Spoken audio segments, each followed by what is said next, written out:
Tiago, eu ia fazer essa resenha num vídeo no YouTube, e aí tu disse, não faça não, que eu quero participar, quero fazer junto com você. Por que que tu não deixou eu fazer a resenha disso aqui sozinho? Cara, porque é o seguinte, eu sou um leitor Bonelli novo. Eu comecei a comprar Bonelli tá com uns 2 anos já, assim, coisa para quem é leitor de text, por exemplo, há anos e tudo, 2 anos é pouco tempo. E foi diretamente com o Tex, né? O Tex é o carro-chefe da editora. Aí, uma das coisas que eu achei, assim, dos títulos que eu ia pegando do Tex, eu achei muito interessante quando tinha tramas sobrenaturais.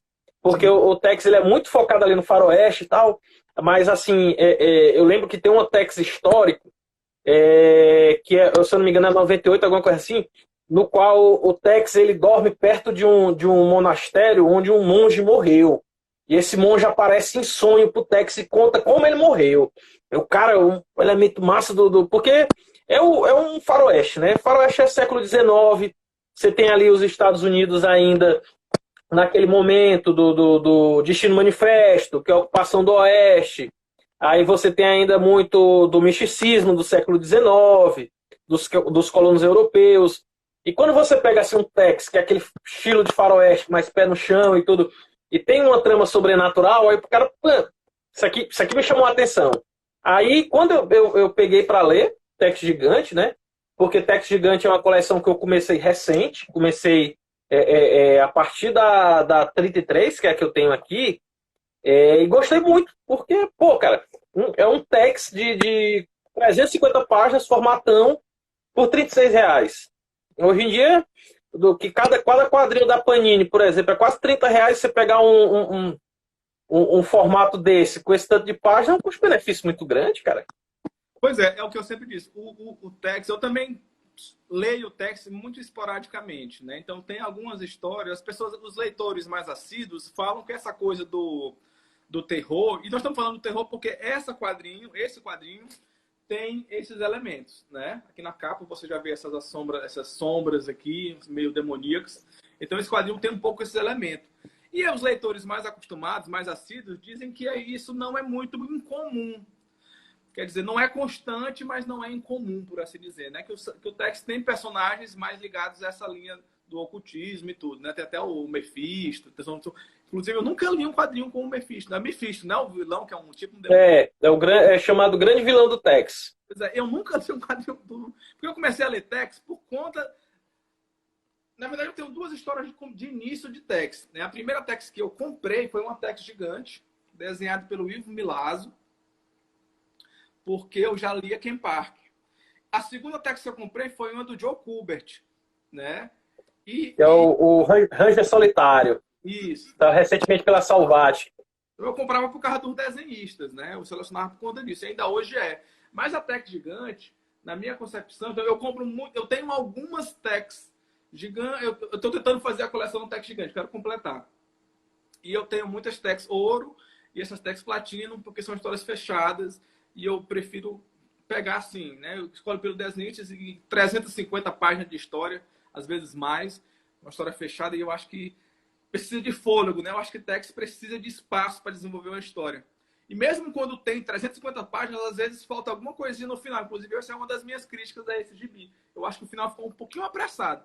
Eu acho que sempre faltam umas 5 páginas a mais no final para conseguir fazer uma amarraçãozinha mais arrumada no final de algumas histórias, né? E eu comecei a ler também o Western antes de colecionar Tex, de comprar Tex com mais frequência, eu lia Mágico Vento. Que o forte do Mágico Vento é justamente o sobrenatural, né? É o sobrenatural e o terror. O sobrenatural e o terror. E aí, quando eu li essa Tex, eu tenho que falar dessa Tex porque ela é muito legal. Os desenhos são incríveis, né? Inclusive, tu leu os textos introdutórios que tem na revista, né? Sim, sim. Tem uma entrevista com um desenhista que, gente, esse desenhista, muita gente pode não reconhecer, ele é o capista de Y, o Último Homem, né? Uhum. E esse cara... Não, e outra coisa, para os leitores bonellianos, esse desenhista, que ele é o... Deixa eu ver aqui o nome dele. Deixa eu ver aqui, porque toda Tex ela tem também suas biografias, tem muita matéria, Tex Extra tem muito material. É o Marcino Carnevale. o nome dele. Esse desenhista, ele é o mesmo desenhista de Dylan Dog, Martha Morb, que é considerado, assim, não sei se os fãs bonellianos vão concordar comigo, mas é considerado a melhor história do Dylan Dog, uma das melhores histórias do Dylan Dog. Aí quando eu vi o Tex com o nome do cidadão, que já tem uma história que eu gosto do Dylan Dog, e com um tema que eu gosto, cara, isso aqui passei na banca e comprei logo. E é interessante que quando você vê a arte dele nas capas de Y, pode procurar Y, essas capas definitivas da Panini são todas dele. E nas capas, quando você vê o próprio Matermorb, que às vezes tem a coleção, tem um preto e branco, mas você percebe, e aqui no texto, quando ele explica aqui dentro, que fazer uma tex é muito diferente, porque você percebe que ele é um cara que desenha no digital, né? Ele tem uma arte digital, uma finalização digital muito grande, mas aqui ele fez tudo, ele fala na entrevista que para desenhar o western precisava fazer no papel mesmo, né? Que fazia diferença, fazer um tex, ele precisou sair do digital e desenhar no papel, porque fazia toda a diferença. E aí ele faz aqui a cena do Dylan Dog que ele fez, ó. Matermorb. Sim, sim. E ele é um desenhista que faz. Aqui é uma ilustração de Y, pena que tá preto e branco, né? Se fosse colorido, você veria bacana. E ele também é um desenhista que faz muito cartoon também, então tem um traço. Ele é um cara que tem uma elasticidade. Versatilidade grande, né? Que pode fazer de qualquer coisa. E ele fala isso na entrevista, porque aqui tem uma matéria. Normalmente as tex gigantes têm algumas matérias, às vezes são matérias sobre filmes de western, às vezes são matérias que não tem nada diretamente a ver com o quadrinho. Às vezes é uma matéria... Normalmente as tex têm essas matérias, às vezes são feitas na Itália, às vezes são feitas aqui pelos editores brasileiros, pelo Júlio, né? Normalmente pelo Júlio Schneider. Pelo Júlio Schneider. Então tem muita gente que faz.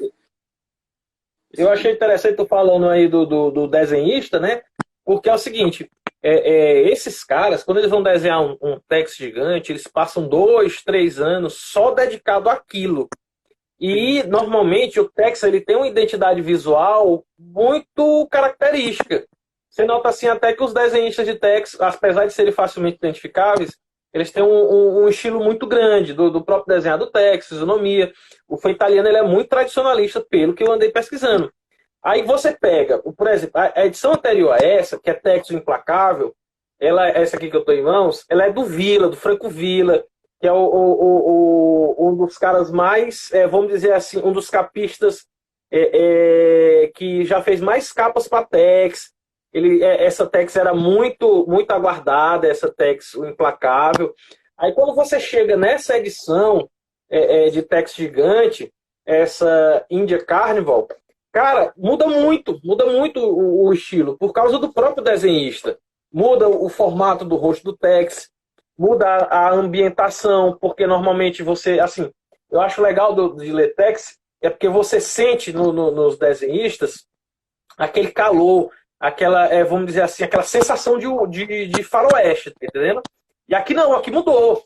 Aqui você tá tudo sempre muito cinza, parece que é um clima assim mais pesado, no sentido de alguma coisa errada tá acontecendo.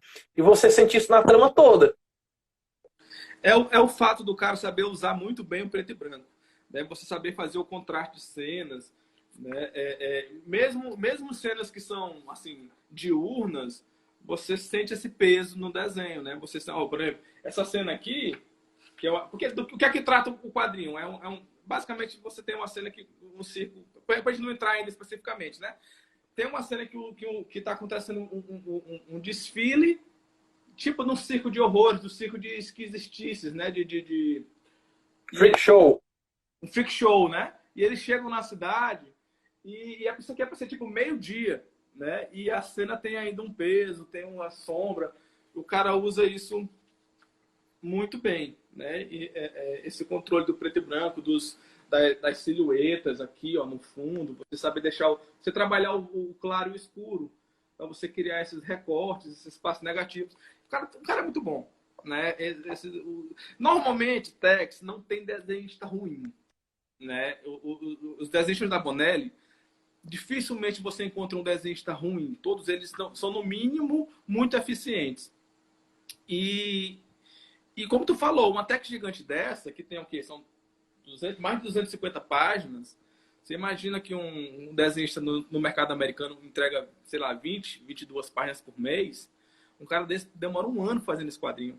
E os caras são muito exigentes. Mas, Né? Eu lembro que teve uma dessas techs gigantes que foi desenhada pelo Brecht, que foi alguma das edições anteriores, eu não sei se tu tem ela, deve ter, que é uma das mais recentes. Que teve o que é um argentino, né? E os caras e os italianos reclamaram muito porque ele mudou um pouco a fisionomia. E essas techs gigantes normalmente têm essa coisa mais do autor, né? Eles normalmente convidam um desenhista porque tem uma particularidade, né? O Joe Kubert não costuma desenhar para Bonelli. Pô, mas a gente quer que o Joe Kubert faça uma tex porque o Joe Kubert é o Joe Kubert. Então ele pode chegar e fazer o tex praticamente do jeito que ele quiser, né? Ou não, né? Isso não é como... Infelizmente, a gente não teve o Mike Deodato fazendo do jeito que ele queria. ou Né? é uma das grandes, assim, nos grupos Bonelli, o pessoal fala assim, a culpa é do Deodato e tudo mais. Nossa, pra mim, quem perdeu foi o personagem. Porque você imagina um texto gigante do Mike Deodato. E principalmente nessa fase que ele tá mais agora, depois que ele deixou a Marvel, que ele tá usando muito sombra, ele tá usando muito... ele já usava na Marvel os personagens dele serem baseados em retratos de atores, né? Cara, foi uma grande perda pro personagem. Eu acho que quem perdeu não foi o desenhista, foi o Tex. É verdade. Mas aí, essa história, né? Pra gente dar entrada mesmo, que a gente tá conversando faz hora e a gente não entrou ainda nos pormenores da história. O que é que trata mesmo? Deixa eu fazer uma breve sinopse. Depois a gente entra nos detalhes. O quadrinho conta a história do Tex e do Kit procurando um assaltante de banco, né? E aí, no meio dessa busca, eles acabam misturando as investigações junto com uma outra investigação, uma linha de investigação que esses bandidos podem estar escondidos numa caravana de circo, que são essas carnival, né? Os carnival são tipo aquelas... Não é só um circo, são tipo como se fossem feiras. A gente vê muito isso em filmes, né? Aqueles monte de carroça que chega, com cartomante, com cigano, e tiro ao alvo, né? E aí o circo, com todas aquelas apresentações de esquisitices e tudo. Então, normalmente tem a mulher barbada, normalmente tem o homem mais forte do mundo, e enfim. Mas esse circo em si, ele tem um diferencial. Qual é o diferencial? Ele é todo feito, todos os membros dele são índios. Todos os membros dele são índios. É um circo, é um freak show formado por índios. É bem interessante que durante esse quadrinho, em algum momento, alguém comenta, o Kit Carson, né, comenta, se, é um circo igual do nosso amigo Buffalo Bill, né? Porque o Buffalo Bill, um personagem histórico muito conhecido, no final da carreira dele, da vida dele, ele montou um círculo de tipo de shows, né? Onde ele contava, era um circo meio teatro, onde ele encenava representações de batalhas que ele participou e tudo. Um cara era um showman, Buffalo Bill, né? E ele até fala, não, mas é diferente, justamente por isso, porque a gente não faz um showzinho como o Buffalo Bill faz, não. Nós somos um grupo só de índios e a gente não faz coisas simples como tirar o alvo com revólver, né? Nossos espetáculos são diferenciados, né? Então são pessoas bizarras que tem lá nesse circo, né? E aí, dentro dessa esquisitice, é que começa... Mas antes da gente... O que eu achei muito bacana nesse quadrinho, Thiago, é que antes... Porque eles criam toda essa tensão para mostrar o circo. Antes de mostrar, né? Você vai... As pessoas começam o roteiro vai entregando aos poucos, falando sobre o circo, e você fica naquela expectativa de ver o circo. Tem até a cena que duas crianças saem correndo para ver o circo, e é a cena que eles veem o circo pela primeira vez, assim. Cadê? Deixa eu ver se eu acho que é rápido para mostrar para vocês. Tá aqui para trás. Porque a gente... Tá, mostro já. Oh, meu Deus do céu, cadê a cena? Que ela já é mais lá pra frente. Não tô achando a cena. Mas, enfim. Que aí você vai construindo, os meninos ficam em cima da colina, olhando para baixo, que tem um circo que está sendo montado, e aí eles encontram pela primeira vez com uma figura que é uma das figuras mais recorrentes aqui da história, que é que eles chamam de esqueleto, que seria o homem mais magro do mundo, né? E aí ele dá um susto na criança e você cria aquela tensão, né? Com o circo, porque o circo está sendo montado do lado de uma colina das sombras, né? De Ghost Hills, né? Colina dos Fantasmas. Colina dos Fantasmas, você fica naquela expectativa do medo, né? Porque fica o tempo todo falando. Ah, tá aqui, eu achei, cara, já é quase na metade da revista. É na página 97, 98, quase na metade da revista. Eu pensando que era no começo. Então, tá aí, ó. O circo vai aparecer na página 96, praticamente, ó. São as duas crianças olhando o circo em cima da colina, o circo sendo montado lá no fundo. E aí eles são... Chega uma criatura e aparece nas costas dele, uma criatura estranha, parece um espantalho, né? Que pega as crianças lá em cima. E aí não vou dizer o que acontece com as crianças, não. Mas aí eu achei isso muito bacana, né? Esse clima que eles foram criando aos poucos, né? Eu não sei se a gente vai entrar nos detalhes, Thiago, se a gente já começa a falar uns spoilers. Ou se Não, a gente pode contar vamos dizer assim, não vamos nos adentrar na história, né? Também para não estragar a expectativa de quem, a expectativa não, a vontade de quem quer comprar essa edição. Mas, assim, o que me chamou mesmo a atenção, eu falei, cara, esse texto aqui é diferente, não é o texto que eu estou acostumado a ler.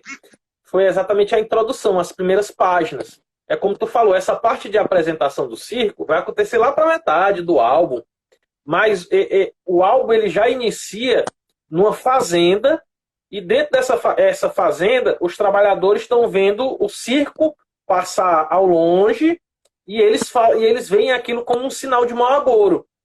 Aí quando é de noite, os trabalhadores fogem, só ficam os donos da fazenda que são assolados por criaturas, tá entendendo? E aí já vem todo o clima de terror. Aí tu fala assim, cara, esse texto aqui não tá igual ao que eu tô lendo. Eu até divulguei essa página aqui, da página 29, mas é uma das primeiras páginas do quadrinho. Porque, deixa eu ver, vem aqui. Eu vou mostrar essa cena, mas ela é tipo a 10ª página do quadrinho. Chega a ser um grande spoiler, não. Que essa página eu postei até no stories da quinta capa, né? Que é o cara andando pela casa de noite, os trovão aí, o cara com medo, e aí ele vai lá na porta ver o que é, ele abre a porta tá aberta, ele se abaixa aqui para ver que tá molhado, ver que alguma coisa entrou na casa, deixou a porta aberta. Aí depois corta para essa cena aqui, com esse monstro aqui, nas costas dele já, como se estivesse saltando em cima dele.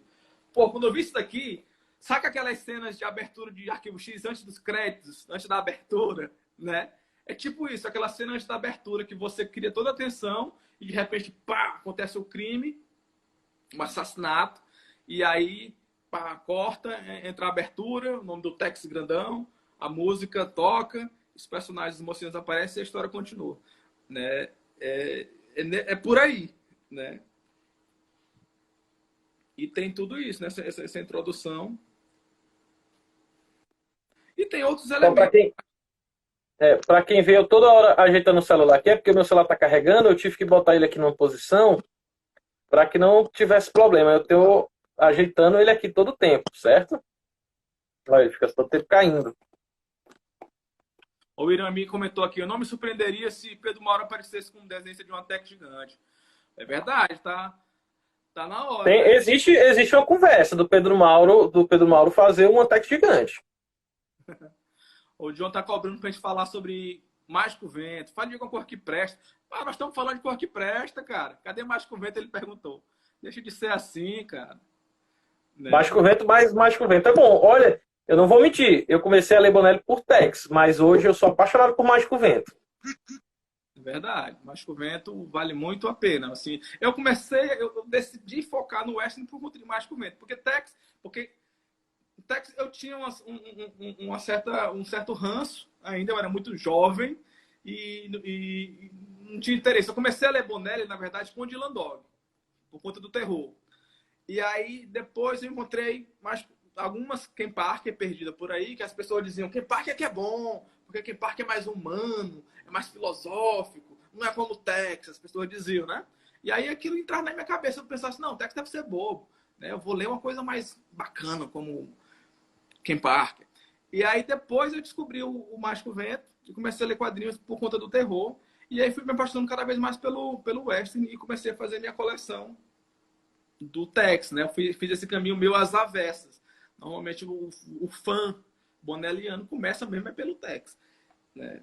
Mas tem uma coisa que tu comentou, tu fez uma resenha no teu Instagram dessa revista, falando sobre como os personagens se dão mal nesse quadrinho, né? Como isso é É a incomum. primeira vez que você vê o Tex fragilizado. Assim, eu não tinha visto ainda, né? Devem existir outras histórias, o personagem tem 70 anos.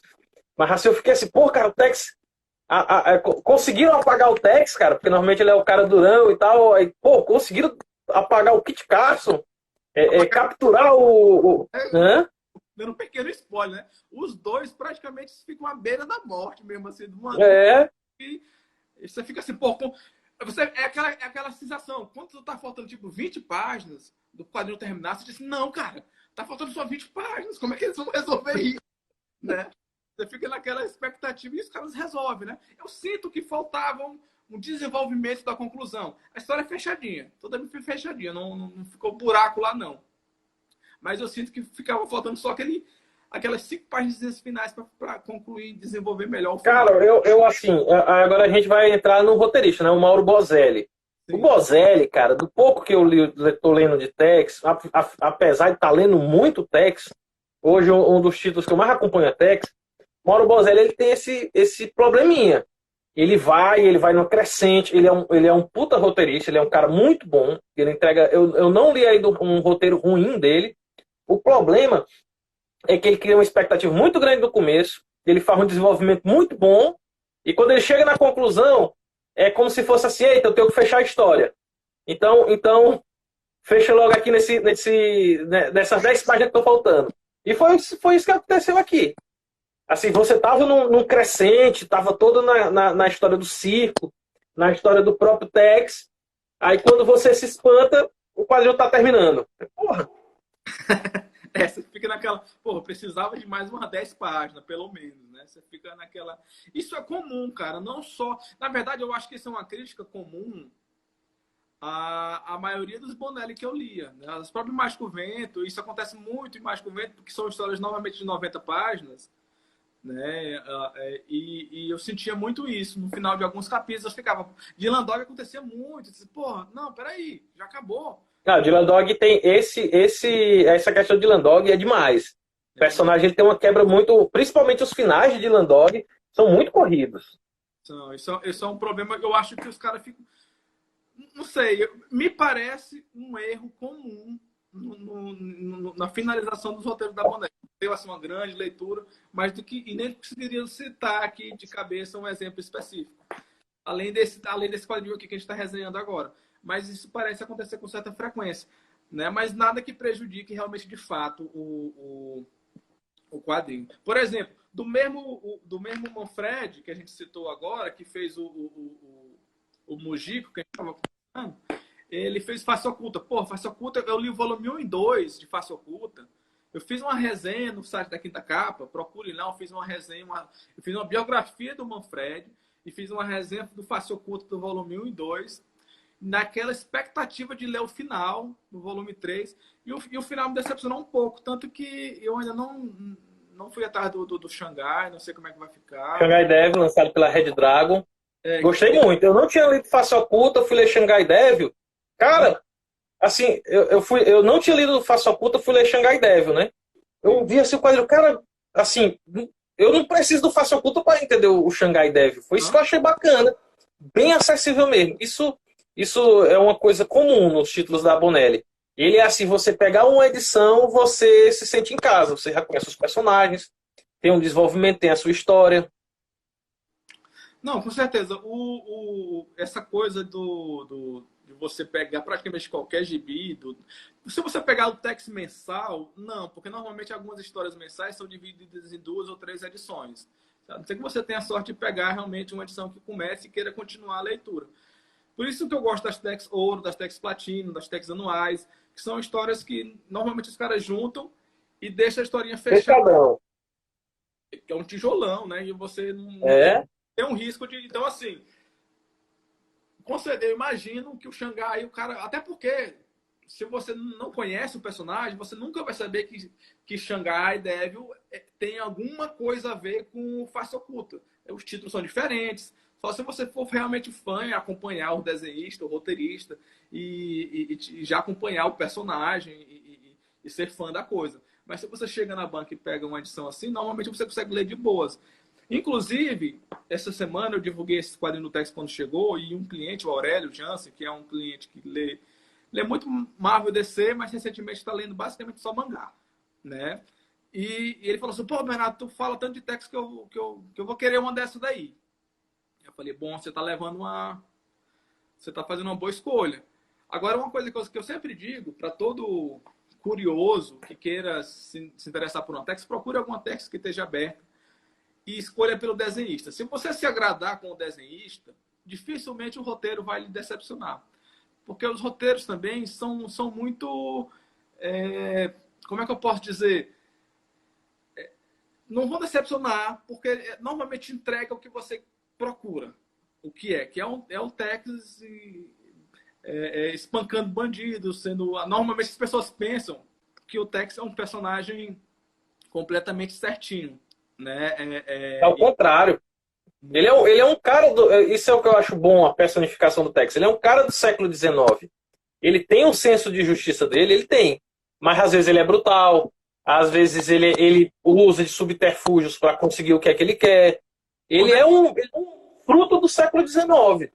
Verdade. Não, e isso é bacana que tu tá falando, que assim, duas coisas. Primeiro que é um quadrinho sobre uma época, então normalmente os personagens são escrotos, os bandidos normalmente tratam o racismo como se fosse uma coisa normal. Isso aqui no quadrinho aparece o tempo todo, né? Assim, não, o racismo contra os indígenas, contra os negros, os escravos. Então, assim, isso é muito comum, né? Dentro do roteiro, você entender que o roteirista está escrevendo aquilo porque é um retrato de uma época, né? E outra coisa que é interessante é você ver um Tex, nessa história mesmo, nessa edição, quando o bandido se revela e diz assim, não, mas eu fiz isso, você tem que entender. Eu fiz isso porque eu precisava fazer, né? E o Tex fica puto, e o cara começa a se justificar, e o Tex, que é um agente da lei, é um Texas Ranger, né? Que poderia, sei lá, dar voz de prisão, prender o cara, ele nem conversa mais com o cara. O Tex dá um murro no ele sai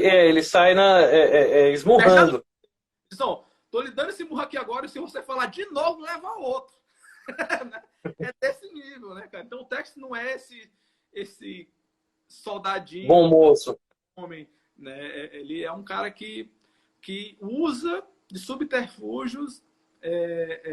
Eu lembro de uma Tex gigante que eu li, não tô lembrando qual é a história, que ele chega numa delegacia e o xerife começa a falar que o prefeito é corrupto, que ele não tem como provas, mas que tem convicção, né, de que o prefeito sabe e tal. E o Tex é muito amigo do xerife e confia no xerife, confia na palavra do xerife. Não, se o xerife está dizendo é porque é verdade, a gente só não tem como provar. E aí, nessa que eles estão conversando, o prefeito da cidade chega com um monte de capanga e começa a gritar lá de fora, dando ordem de prisão pro Tex, faz alguma coisa. E aí o Tex lá de dentro, acho que o prefeito da cidade entra e começa a esculhambar o Tex na frente de todo mundo, começa a esculhambar o Tex, apontar o dedo na cara dele. A Tex pensa assim, pô, esse cara é bandido. Esse cara tá só brigando comigo na minha cara. Eu não posso fazer nada contra ele. O que é que eu vou fazer? Ele pega o prefeito da cidade pela gola, dá um chute na bunda do prefeito, expulsa ele da delegacia a chutes, né? Aí o xerife fica, tu é louco, ele vai voltar pra cá com a trupe toda, vai metralhar aqui a delegacia. O Tex, pois pronto, o Tex se senta na cadeira, puxa o cigarro e começa, vamos esperar. Ele atira e a gente só vai revidar. É desse nível, cara. É desse nível que o Tex age, né? Eu achei incrível essa história. É uma outra história, eu não tô lembrando qual é. Eu li alguma. Cara, assim, aproveitar que essa resenha saiu, assim, vamos dizer, não só do Tex Gigante 36, uma coisa que eu queria falar de Tex, é esse novo título dele. Novo não, porque já está na edição 28, né? Já está com 2 anos. E a Mitos está publicando muito perto da Europa. Nós estamos, assim, uns 4 números de diferença. Que é esse Tex Willer, que é as histórias do Tex jovem, né? E, cara, aqui porque o Tex ele tem toda uma história. A gente conhece mais o Tex, já ele Tex Ranger, né? que eram os agentes da lei lá do Texas. Mas o Tex foi fora da lei, ele lutou na Guerra de Secessão. Inclusive, eu estou muito na expectativa para quando esse quadrinho vai chegar na guerra. Porque é o seguinte, eu trato essas mensais como arcos fechados. Na hora que o título fecha um arco, eu compro as revistas e leio tudo junto. Por exemplo, o primeiro arco vai dar 1 a 4. Aí eu comprei tudo junto. O segundo vai dar 5 a 9. Aí eu comprei tudo junto. Esse aqui é basicamente a história de origem do Tex. É ele ainda fugindo da polícia, ele ainda um fora da lei. E contando como é que o pai dele foi morto, como é que ele usou de força bruta para conseguir a morte das pessoas que mataram o pai dele, por isso ele foi perseguido pela polícia. Ou seja, isso aqui é a juventude do Tex, ele sendo um fora da lei. O que é bastante engraçado é porque a gente está acostumado com aquele perfil mesmo do Tex, xerife e tal, o homem da lei, chefe dos navarros. Mas aqui, esse título Tex Willer, e para quem puder comprar, e as edições eram tão disponíveis desde a 1, cara, é uma oportunidade ímpar. Eu chamo o Tex Ano Zero, para lembrar de Batman Ano Zero do Frank Miller. Porque aqui o cara que fala assim, não, eu quero começar uma coleção boa, de um roteiro um roteiro muito bom, e também com desenhistas bons, vai em Tex Willer. Eu acho curioso isso, Thiago, que foi um movimento que aconteceu nos últimos... O Tex já tem o quê? Quase 90 anos? Ele foi criado 70. Ele foi criado na década de 30, não foi? Não, cara. Eu acho que foi 40, pós-Segunda Guerra. Foi, não é isso? Enfim, é um personagem que já tem mais de 70. Eu acho que ele tem mais...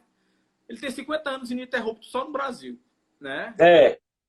Enfim, aí o personagem está entrando nessa de contar as origens dele praticamente agora. Né?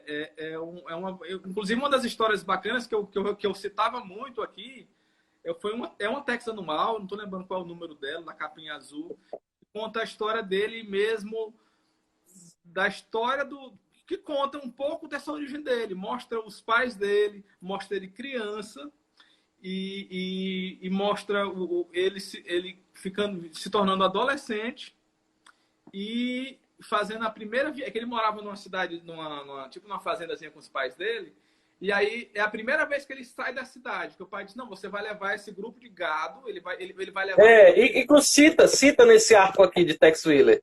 Cita essa história, né? É massa. Uhum. Depois essa história saiu há pouco tempo, é uma Tex anual, depois eu te digo o número exato, na capa azul. E ele junta um grupo de amigos e levam o gado eles praticamente atravessam os Estados Unidos inteiro para levar o gado até uma feira que vai ter para vender o gado e tal.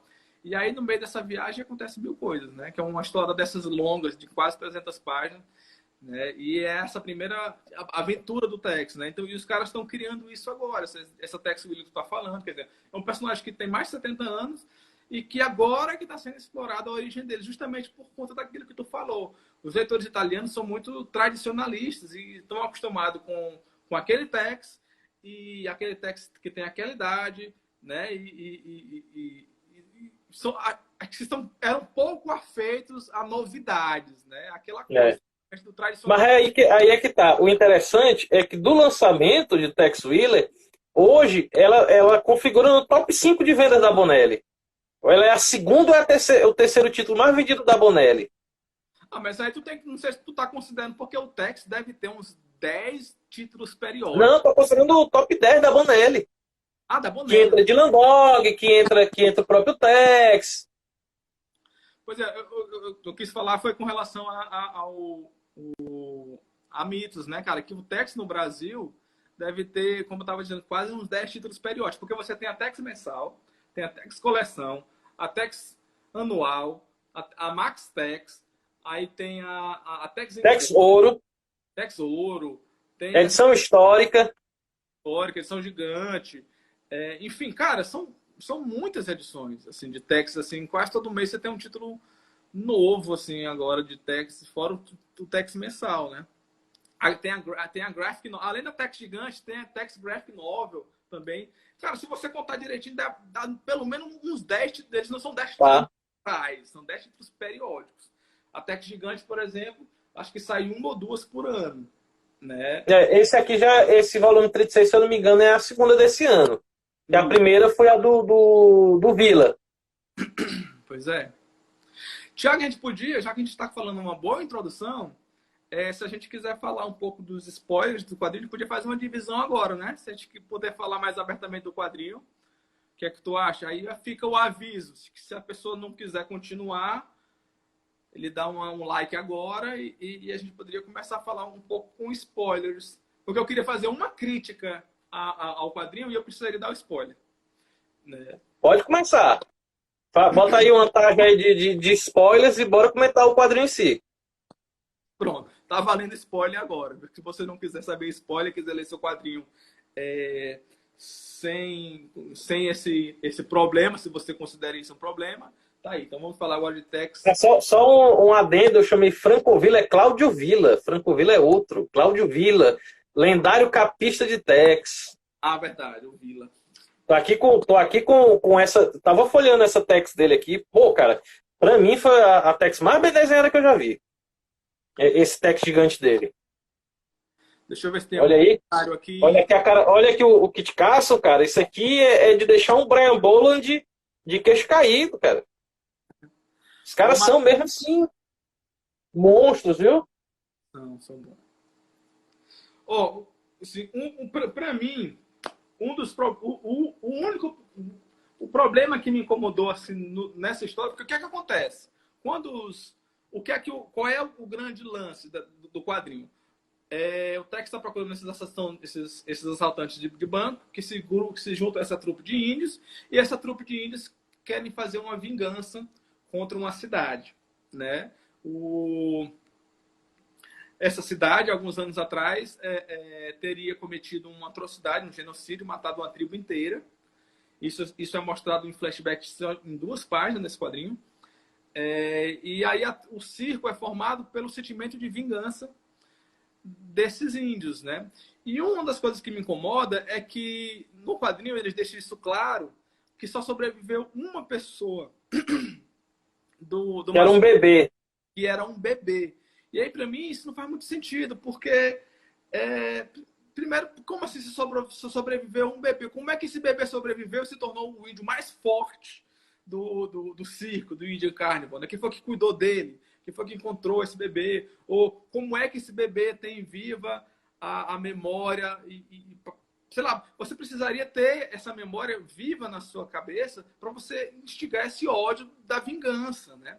Então, eu acho que isso foi uma falha do roteiro, até porque as pessoas que fizeram esse massacre dá a entender que, sei lá, pode ter sido... Esconderam, né? Hã? Esconderam. Eles dá a entender que essas pessoas da cidade, elas esconderam esse massacre. Elas se juntaram, dizimaram a aldeia que tinha... Porque eram 2 cidades. Era a cidade dos colonos e a tribo. Isso. Eles, para o desenvolvimento da cidade... foi o padre, foi o barbeiro, foi o próprio xerife. Eles juntaram uma gangue e foram para matar. Eles mataram aquela tribo. Dão a entender que não deixam ninguém. Aí é que tá. E tanto é que eu botei lá naquela minha crítica lá que eu fiz no Instagram. O grande problema aqui é o vilão, que é o dono do circo. Quem é ele? Ele surgiu da onde? Como é que ele soube desse massacre? Ele era dessa aldeia? Porque fala que só teve um sobrevivente, que era uma criança. Ficou meio solto, realmente. Ficou realmente... E era uma coisa que era tão fácil de resolver, cara. Disse, não, cara. Disse que algumas crianças fugiram a tempo e assistiram de longe o massacre. Pronto. E aí levaram aquilo na memória e decidiram arquitetar essa vingança, né? Porque o quadrinho trabalha isso muito bem do ponto de vista mais, digamos assim, sociológico, a ideia da vingança e a ideia dos brancos matando os indígenas, os antigos donos da terra, porque dá a entender que os brancos matam os índios por nenhum motivo aparente que não seja apenas a ocupação da terra. A preocupação com a terra, a aposta da terra. Bom, por que vocês fizeram isso? Não, porque a gente tinha receio deles morando ali, né? E eles estavam muito próximos da gente. Quer dizer, é pura maldade. Essa parte do massacre eu concordo que ela assim, ele é um dos destaques da trama. Assim, as motivações são tão fúteis que se tornam críveis. Eles mataram por motivo que os índios estavam ali e eles não queriam. Não queriam, simplesmente assim. E você acredita que isso pode ter acontecido como de fato deve ter acontecido mesmo. Né? Então isso é tão simples, mas por que vocês mataram? Não, porque eles estavam ali e estavam nas terras que poderiam ser nossas, né? Como de fato se acabaram se tornando. Né? E durante o quadrinho, inclusive tem uma cena que o Tex e o Kit estão passando, e aí passam por uma casa e eles se surpreendem porque naquela casa está morando um índio velho, e o índio fala disso, né? Que reforça esse argumento. Diz, não, antigamente nós éramos muitos e agora nós estamos pobres, morando nessa terra ruim, onde a gente mal consegue plantar. Né? Que, tipo assim, dá a entender que é o tipo problema mais comum da invasão branca, né? Que realmente o tema mais recorrente desse tipo de crítica, mas que é muito bem trabalhado nessa história, né? Se você pegar um quadrinho de texto para fazer esse tipo de leituras e quiser historicizar, criticar, fazer uma análise crítica, você tem um pano para manga bem bacana aqui nisso, né? Mas aí fica esse problema, porque dá a entender que isso aconteceu há, sei lá, 20, 30 anos no máximo. Porque todas as pessoas que participaram do massacre estão praticamente... Estão vivas. Né? São pessoas com, sei lá, com seus 40 anos no máximo, né? E aí um se tornou xerife, outro se tornou o banqueiro, outro se tornou pessoas comuns, vivendo suas vidas com esse passado terrível, né? Que até a cena que o Tex dá um murro no cara, que eu citei, é justamente o cara fala assim, não, fala assim pro Tex, não, quem é que não tem um passado a esconder, né? Você mesmo, Tex, já foi procurado antes de ser um Tex Ranger, né? Aí o Tex fica puto, porque o cara, ele que é um genocida, um assassino de índio de uma tribo inteira, se comparou ao Tex, que na verdade era um procurado por um mal entendido, né? Porque o Tex foi um procurado sem crime, né? Ele foi acusado de um crime. Ele matou os assassinos do pai dele. Não, mas antes disso, quando ele matou os assassinos, eu acho que ele já era procurado. Exatamente. Ele é acusado de roubo de gado, ele. Isso. Se eu não me engano. Se eu não me engano, ele já era acusado de um crime que não cometeu. Tem a ver com o assassinato do irmão dele, alguma coisa assim. Não lembro direito, não. Mas, enfim. E aí o Tex fica puto e bate no cara, né? E aí tem, durante essas histórias, aí tem um outro problema que eu também achei um problema. O circo, eles têm qual é a ideia deles? Não, nós vamos chegar na cidade, vamos fazer um desfile, vamos chamar a cidade inteira, porque nós somos estranhos, a cidade vai querer ver a gente. E a cidade em peso realmente vai ver o espetáculo. E o objetivo do bandido indígena era matar todo mundo no espetáculo, a cidade inteira, né? Então ele queria atrair a cidade e matar a cidade inteira no mesmo lugar onde a tribo dele estava, né? Uma coisa meio filosófica, né? Poética, né? Por assim dizer, né? Uma vingança poética. E aí eles são... Não me desceu pela cabeça a ideia de que eles arquitetaram tudo isso, ia dar certo, e um dia antes ele começa a mandar gente para matar os caras. Né? Então ele manda matar o banqueiro, ele manda matar o barbeiro, o dono de uma loja de... Pra quê, cara? Tá entendendo? Eu acho que foi mais no sentido, essa parte eu vou defender o roteiro do Bozelli. Foi mais no sentido de instigar as pessoas que tinham feito o massacre a irem repetir o massacre. Aí os caras se sentem instigados, eles se sentem instigados. Por quê? Porque o quadrinho ele abre com o assassinato de 2 fazendeiros. A gente já comentou aqui. Esses 2 fazendeiros também tinham participado do massacre. Pois é, mas esses fazendeiros não moravam lá na cidade. Então, mas o xerife fala, o corpo deles foi encontrado e tinha um adereço indígena, que é achado o mesmo adereço indígena que é achado no cara da mercearia. Aí eles ligam um caso ao outro. Ah, não, quem está matando gente na cidade é os indígenas. Vamos lá matar a tribo antes que eles se vinguem da gente. Eu até entendo os caras matarem, porque assim, 2 pessoas, como o Thiago está falando, 2 pessoas que estavam na cidade, ou que participaram do massacre, não moravam mais na cidade. Moravam em outro lugar, e aí eles foram, que é os que morrem nas primeiras páginas. Então eles são assassinados, e os caras deixam um apetrecho lá, um fetiche, que eles chamam, um apetrecho com as penas indígenas, para identificar que aquela morte foi feita por indígenas, até para, de certa forma, incriminar indígenas. Eles eles trabalharam aquilo como uma assinatura indígena. Né? Não, quem te matou aqui foi um indígena, né? De propósito, né? E eles realmente eram.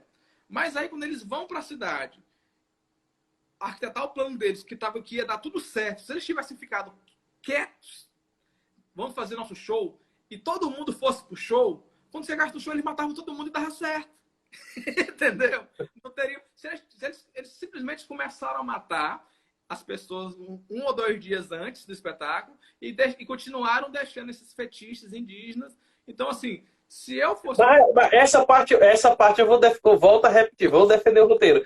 Porque eles forçaram os caras que fizeram o massacre antes a agir. E eles pegaram os caras na traição e mataram todos, só deixaram o xerife. Tanto é que o Tex fala pro próprio vilão, ele fala assim, rapaz, você já conseguiu o que você queria. As pessoas que fizeram mal a você estão mortas. O resto da cidade não tem nada a ver. Por que você quer matar a cidade? Não, eu quero matar porque vai ocorrer aqui o mesmo que aconteceu com a minha tribo. Tá entendendo? Mas assim, o objeto de vingança dele já tinha se cumprido. Que era o quê? Matar quem tinha feito o massacre 20 anos antes. Não, pois é. Não, agora deixa eu refletir aqui. Porque assim... Não, agora, conversando contigo, eu estou entendendo. Porque assim, porque parte dos índios que faziam parte do circo queriam se vingar apenas daqueles 20, né?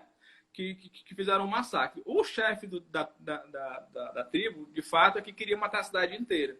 Então o plano foi isso. Vamos matar algumas pessoas para que eles se mobilizem, ataquem a gente e a gente mate eles. De fato, realmente... Então agora você realmente abriu meus olhos. Então faz sentido. Então a história ficou melhor ainda para mim. Ela só continua com o problema do bebê, né? Como o único sobrevivente. Né? Não, para mim o grande problema é o boss, porque tipo assim, tu tá numa trama, tá todo aquele clima de terror e tudo. Aí o Bozelli, ele tenta criar pé no chão, ele dá uma de Nola, ele quer explicar tudo. Ah, não era o misticismo. Era um cara que sabia mexer com luzes e tudo e fazia aquele ar de terror. Ah, não era a mulher, a velha, a bruxa. Era uma mulher que utilizava aranhas para envenenar as pessoas, tá entendendo? Ele tenta pôr os pés no chão e se ele tivesse, tipo assim, dado uma viajada à la de Landog, a gente tinha compreendido. Falou assim, não, cara, esses índios, eles têm alguma coisa de sobrenatural. Eles estão atacando o homem branco com a cultura indígena, tá entendendo? Com os deuses dele. Aí eu só não gostei dessa parte, do Bozelli tentar pôr os pés no chão demais, dar explicação demais. É verdade, até porque a forma como ele aborda os indígenas, como tu tá falando, esse cara que cria esses demônios aqui na capa, não são, na verdade, o jogo de luz e espelho. Ele deixa isso claro, né? Então, os indígenas realmente não têm nada de poderes sobrenaturais. O cara que aparece gigantesco, parece um monstro gigante, que eles chamam de esqueleto, ele, na verdade, só é realmente um homem grande, magro, com braços longos, né? Não tem nada de monstruoso, por assim dizer, a não ser o fato dele ser um pouco estranho, porque ser muito grande e magro. Mas, ao mesmo tempo, a história tem o elemento sobrenatural, sim, com personagens que aparentemente não são índios, né? Que é a Madame Zara, que dá a entender que é uma cigana. Sim. Que é uma cigana que ela realmente tem poderes místicos, assim, mediúnicos, de prever as coisas. E tem uma personagem que é a mulher mais bonita do mundo, que ela passa o quadrinho inteiro com um véu, você cria uma expectativa para ver o rosto dela, e quando ela se revela ela realmente tem poderes de hipnose. Ela tem um poder de hipnotizar a plateia inteira. Ah, mas a velha que mexe com as aranhas, ela realmente controla aranhas. Ela não é simplesmente uma criadora de cobras, como aquele cara que tem um índio que cria cobra. A velha parece que cria aranhas e controla aranhas também, que eu acho que é mais complicado do que criar cobra. E ela também se junta com essa outra mulher que também não parece... Ela tem traços... ela não parece ser uma índia. Não sei se tu teve a mesma impressão que eu. Essa mulher mais bonita do mundo, ela não parece ser uma índia. A pessoa acha que a página, quando ela tira o véu, ela usa tipo uma meia-lua na testa. Eu achei ela parecida com uma cigana também, né, no final. E as duas juntas, elas tomam conta delas hipnotizam uma plateia inteira. Né? Eu acho isso... E é um poder sobrenatural mesmo, não tem como explicar. Então, ao tempo que eu gosto... Botando a imagem aqui dela, ó. Qual é a página? Realmente ela tem traço, ela parece mais uma cigana do que uma índia. Qual é a página aí? É a página 247. 247. Tá aí a parte que ela tem essa meia-lua assim. Ela realmente não parece uma, uma índia, não. Né? E ela tem poder de hipnose, junto com a velha que cuida de aranhas, né? E falando disso, é legal que durante a história o Tex suspeita porque diz que todos esses personagens indígenas representam deuses indígenas, né? Então você tem a Mulher-Aranha, que deve ser a Anansi, né? Ou algo do tipo. Você Não, tem a Nancy como africana. é que se diz? É cultura africana. Mas enfim, seriam índios que representam totens de poderes de deuses indígenas antigos, né? A cobra, as aranhas. Ele fala também de o da sombra. Eu não lembro o nome que ele usa para os monstros de sombra, os Ele fala, jogos de luz. ele fala, não sei se é do búfalo, ele fala alguma coisa também, mas eu não lembro É realmente. o cara que é forte como o búfalo, que é o que atira facas. Sim, ele fala mesmo, mas eu não tô lembrando dos nomes. Mas, cara, fora isso, é isso, cara. Eu não sei se teria mais alguma coisa para comentar, não. Fora isso, o desenho é espetacular, o preto e branco. Agora isso, eu só tô aumentando aqui minha coleção de texto gigante. Eu tenho poucas ainda. Agora que eu tenho três, comecei na 33. Comecei com essa aqui também Engraçado que a Mitos, ela não tem, ela fica mudando esse formato do texto gigante. Tem hora que ela bota, essa 33 não tem o texto da história nem nada.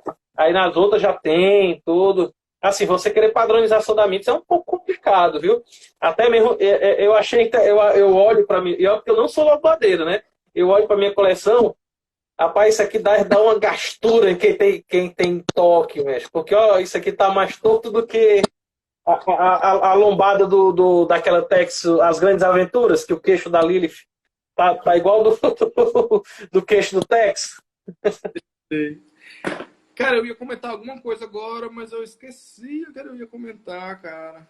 Porra. Vamos comentar que a gente vai começar a fazer essas resenhas semanalmente, cara, pra gente ganhar o público. O público poderia também fazer uma votação do que é que a gente poderia estar lendo e comentando aqui. É verdade. Vou dar uma dica. Por que é que a gente não bota aí Mágico Vento pra gente discutir um pouco de Mágico Vento depois, na próxima live? Bora escolher uma edição específica. E aí a gente foca nela e aí abre para outras aí. Né? Para uma discussão mais ampla, né? Uhum. Mas é isso. Porra, eu ia comentar alguma coisa que eu esqueci o que era. Era algo legal. Agora eu vou esquecer o que era. Ah, sim, cara. Uma coisa tá aqui. Eu lembrei o que era. Vi bem aqui a cara do bandido e lembrei o que era. Eu tava lendo o quadrinho e à medida em que você ia entendendo os motivos dos índios, é aquela coisa, né? Porra, é errado o que o cara tá fazendo, mas se justifica. No ponto de vista dele, a vingança dele faz sentido, né? E se fosse a vingança pela vingança, de repente você ficaria até assim, pô, você sabe que é errado, né? Mas é apenas vingança. Quando o vilão realmente decide matar, porque qual é o lance? O dono do circo, ele decide matar a cidade inteira, envolvendo inclusive mulheres e crianças. Aí os outros índios dizem assim, não, pô, vamos matar só os caras que mataram nossa tribo, não precisa matar, porque mulheres e crianças são inocentes, né? Aí o cara diz assim, pô, mas eles mataram nossas mulheres e nossas crianças, então nós estamos fazendo a mesma coisa, né? Fica uma cor pela outra. Nós não estamos sendo pior do que eles, não. Estamos no máximo sendo iguais, né? Então, quando você interpreta por essa perspectiva, você fica naquela, pô, fica cinza, entendeu? Não é preto e branco. Mas no momento em que você coloca o elemento dos dois bandidos, porque os dois bandidos estão aqui nessa, porque eles são soltantes de banco. E eles se juntam com esse grupo de indígenas eles se mancomunam, né? E aí essa coisa que poderia ser cinza não fica mais cinza, fica preto e branco mesmo. Porque além dos indígenas quererem matar a cidade inteira, eles ainda querem roubar. Né? Então, assim, o fato dos bandidos estarem mancomunados com os índios para assaltarem a cidade, faz o fio da balança pender para o lado negativo da história, né? E aí eu acho que isso dentro da história funciona, né? Porque o Tex chega neles por conta do assaltante de banco. O fio da história do Tex começa em outro lugar. O Tex está procurando dois bandidos de assaltante de ônibus, né? Do assaltante de banco. De caravana. E aí você acaba chegando nessa trama. Mas quando você faz isso, eu acho que perde um pouco para a trama em si. O vilão se torna mais vilão. E poderia não ser, né? Poderia ter ficado esse dilema moral mais interessante, mais forte, se não tivesse esse fio da balança aí pro lado negativo do bandido serem mal mesmo. Eles não são só vingativos, eles são do mal mesmo, né? Nesse ponto. Então eu acho que é isso. Eu nem sei quanto tempo a gente está falando já, mas eu acho que Uma boa resenha, a gente conversou. Eu achei interessante, Bernardo, a gente ter esse projeto aqui, porque a gente pegou, conversou do quadrinho todo, conversou do roteiro, conversou da arte, e a gente também deu uma apanhada do personagem. Assim, muita gente também vamos dizer, não conhece o personagem. Conhece, mas nunca leu o personagem. A gente pegar edições específicas e apresentar, e o leitor saber que ele pode pegar uma text gigante dessa, tranquilamente. Ah, eu não conheço text. Pegue uma. Essa 360 páginas aqui por R$ 36 na banca.